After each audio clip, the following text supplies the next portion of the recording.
Hello students, today we will start exercise 13.2 and the first question of this exercise is which of the following are in inverse proportion. Okay, आपको ये जो statement given है इसमें से आपको बताना है कि कौन सा स्टेटमेंट इस पे इन्वर्स प्रोपोर्शन में है. ठीक है, तो हम पहले स्टेटमेंट को रीड करेंगे एंड रीड करने के बाद पहले उसे हम अच्छे से समझेंगे एंड समझने के बाद तो फिर हम उसको बताएंगे कि वो इन्वर्स प्रोपोर्शन में है या फिर डायरेक्ट प्रोपोर्शन में है.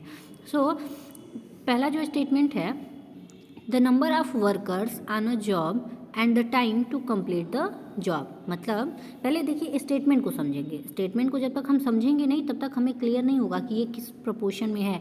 तो पहले स्टेटमेंट में क्या है, the number of workers on a job. कोई जॉब है, एक मतलब कुछ कहीं नौकरी है, तो वहाँ पे अगर नौकरी है तो उसको करने वाले लोग भी होंगे जिन्हें हम वर्कर्स कहते हैं, जो लोग काम करते हैं.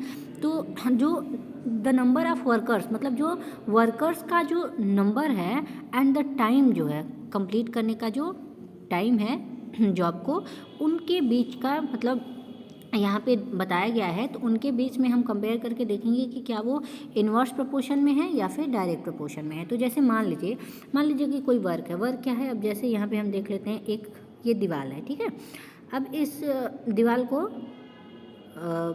बनाना है. ठीक है, ये मान लीजिए दीवार है, इस दीवार को कंप्लीट करना है. तो इस दीवार को कंप्लीट करने के लिए वर्कर्स लगेंगे एंड जब वर्कर्स इसको कंप्लीट करेंगे तो कुछ टाइम भी लगेगा. ठीक है, तो मान लीजिए कि टोटल हैं आपके 20 वर्कर्स.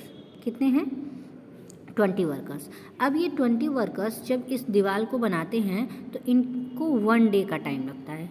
किसका कितना लगता है? 1 डे. मतलब एक दिन में 20 वर्कर्स मिलके इस पूरे दीवार को बना देते हैं. ठीक है, अब हम क्या करते हैं कि इन वर्कर्स को कम कर देते हैं. मतलब अगर हम 20 के जगह यहाँ पे 10 वर्कर्स हो जाए. कितने हो जाए? 10 वर्कर्स. मतलब क्या हुआ, लोगों की संख्या क्या हो गई? लोगों की संख्या कम हो गई.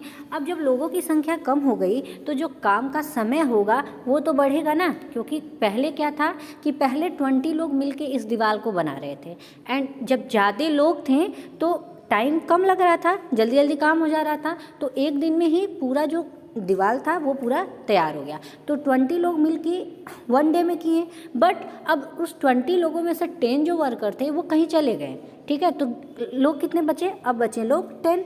तो जब वर्कर कम हो गए तो अब वो 10 वर्कर उस दीवार को 1 डे में तो कंप्लीट कर नहीं पाएंगे. तो डे कितना हो जाएगा? डे हो जाएगा आपका 2. मीन्स 20 वर्कर मिलके इस दीवार को 1 डे में कंप्लीट किए. 10 वर्कर जब हो गए तो डे क्या हो गया? डे बढ़ गया. ठीक है, अगर अब इसी को हम मान लीजिए इस 10 वर्कर्स में से भी 5 वर्कर्स और चले गए. क्या हो गया? 5 और चले गए तो कितने बचे? 5. अब ये 5 कितने दिन में करेंगे? तो जैसे 20 वर्कर्स 1 डे ले रहे थे, 10 चले गए तो 10 वर्कर्स 2 दिन में कंप्लीट कर लिए. चलो भाई, हम 2 दिन में इसको कंप्लीट कर लेंगे. बट अब उस 10 में से भी 5 चले गए. अब जब वो 5 चले गए तो कितने बचे? अब बचे 5.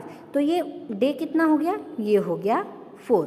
तो आपको एक चीज़ दिख रहा होगा कि जब वर्कर्स कम हो रहे हैं तो डे क्या है? बढ़ रहा है. मतलब जस्ट अपोजिट रिएक्शन हो रहा है कि हम इसको कम कर रहे हैं. तो अगर हम वर्कर, ये क्या है? ये वर्कर है.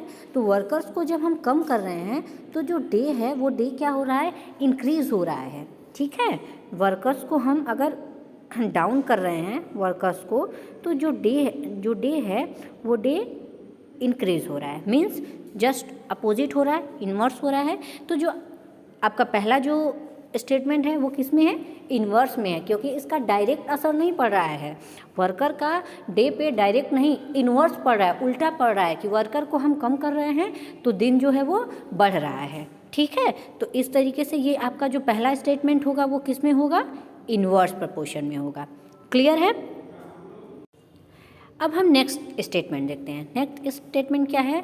The time taken for a journey and the distance travelled in a uniform speed. ठीक है, अब इसको भी पहले हम स्टेटमेंट समझ लेते हैं कि जर्नी में जो भी टाइम लगता है, कहीं पे हम जा रहे हैं, कहीं ट्रैवल कर रहे हैं, तो उस ट्रैवल में, उस जर्नी में जो भी टाइम लग रहा है और जो स्पीड है उस स्पीड के बीच में हमको बताना है कि इन्वर्स प्रोपोर्शन होगा या फिर कौन सा प्रोपोर्शन होगा. तो जैसे मान लीजिए स्पीड कैसा है, स्पीड है यूनिफॉर्म स्पीड। तो अगर मान लीजिए दिल्ली से मुंबई जाना है या मुंबई से दिल्ली जाना है, कहीं पे भी जाना है, ट्रैवल करना है, जर्नी करना है, तो मान लीजिए कि है तो कोई,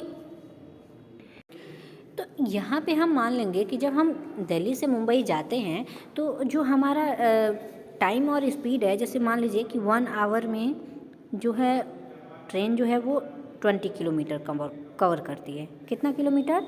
20 किलोमीटर। तो और स्पीड क्या है? स्पीड यहाँ पे यूनिफॉर्म स्पीड है। तो यूनिफॉर्म स्पीड में अगर हम 1 आवर में 20 किलोमीटर जाते हैं, तो अगर हम इसको 2 आवर कर दें तो 2 आवर में ये कितना जाएगी? ये 40 किलोमीटर हो जाएगा।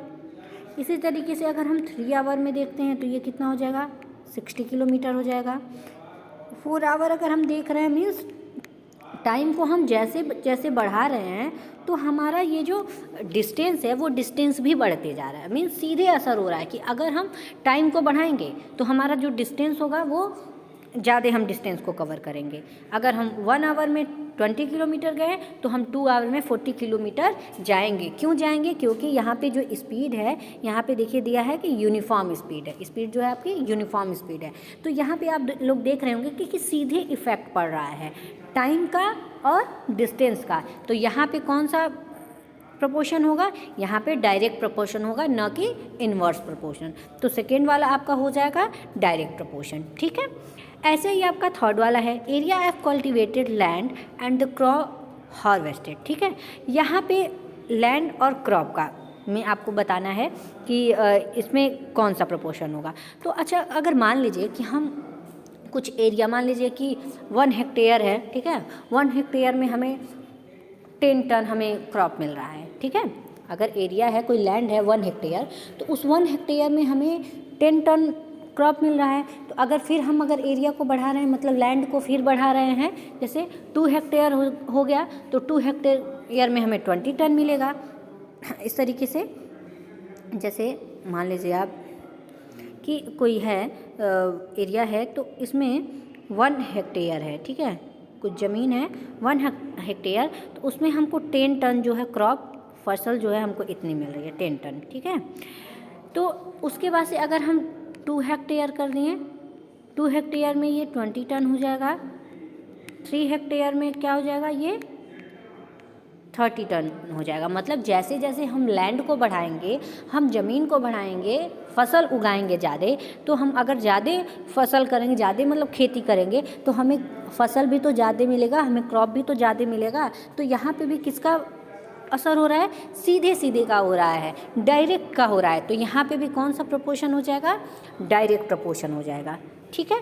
तो मैंने पहला, दूसरा, तीसरा एंड ये मतलब फर्स्ट, सेकेंड, थर्ड मैंने आपको एक्सप्लेन जिस तरीके से किया है, तो आप देख रहे होंगे अभी अब और बचाया 4th and 5th। तो इन 2 क्वेश्चंस को, हाँ चलिए ठीक है, पता है कि हमें ये दोनों इन्वर्स है, इन्वर्स प्रोपोर्शन में है, बट ये कैसे है कि जैसे मैंने आपको एक्सप्लेन किया उसी तरीके से आप ये 4th and 5th वाला इसको आप खुद से करेंगे, खुद के माइंड सेट से एक एग्जाम्पल बनाएंगे एंड उसको एज अ रफ में पहले वो एग्जाम्पल सेट करेंगे एंड उसके बाद से फिर उसको फेयर कॉपी में कंप्लीट करेंगे। ठीक है। फिर हम नेक्स्ट क्लास में क्वेश्चन नंबर 2 से डिस्कस करेंगे। ओके।